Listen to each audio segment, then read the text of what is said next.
97% ধস।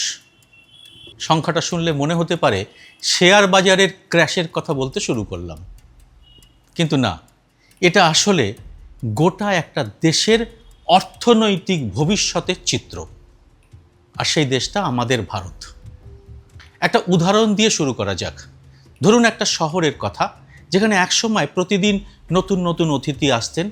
তারা বিনিয়োগকারী, উদ্যোক্তা, কলকারখানার মালিক। তারা টাকা ঢালতেন, শিল্প কারখানা খুলতেন, চাকরি দিতেন। আজ সেই শহরে নতুন অতিথি নেই বললেই চলে। যারা আসছেন তার চেয়ে বেশি মানুষ বেরিয়ে যাচ্ছেন শহর থেকে লগ্নি গুটিয়ে নিয়ে। ঠিক এই অবস্থাই এখন হয়েছে ভারতের।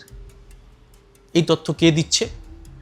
সংসদে দাঁড়িয়ে খোদ কেন্দ্রীয় সরকারই এই তথ্য দিয়েছে। সংসদে প্রশ্নটি তুলেছিলেন সিপিআইএমের রাজ্যসভার সাংসদ জন ব্রিটাস। উত্তর দিতে গিয়ে সরকারের হাত কেঁপে গেছে কিনা জানা নেই, কিন্তু এই সংখ্যাগুলো আপনাদের মতো সমস্যার একটু গভীরে গিয়ে যারা ভাবতে পারেন তাদের মনে কাঁপুনি ধরানোর পক্ষে যথেষ্ট। আর এর গভীরে লুকিয়ে রয়েছে জেন জিদের সমস্যার একটি বড় শিকড়ও।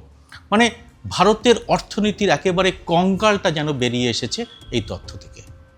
আসুন আজকের এই এপিসোডে মাত্র কয়েক মিনিটে এই বিষয়টি অত্যন্ত সরলভাবে আলোচনা এবং বিশ্লেষণ করা যাক।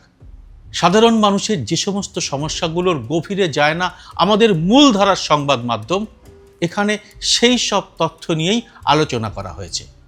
আর এর মধ্যেই লুকিয়ে রয়েছে দেশের আসল ভবিষ্যৎ। ভিডিওটি পুরোটা দেখে ভালো লাগলে প্রকৃত শিক্ষিত মানুষদের কাছে শেয়ার করবেন। সেই সঙ্গে লাইক এবং হাইপ করলে ইউটিউবও এটা আরও মানুষের কাছে তুলে ধরবে। সম্পূর্ণ ভিডিওটি পাবেন ইউটিউবে সুব্রত বসু জার্নালিস্ট চ্যানেলে।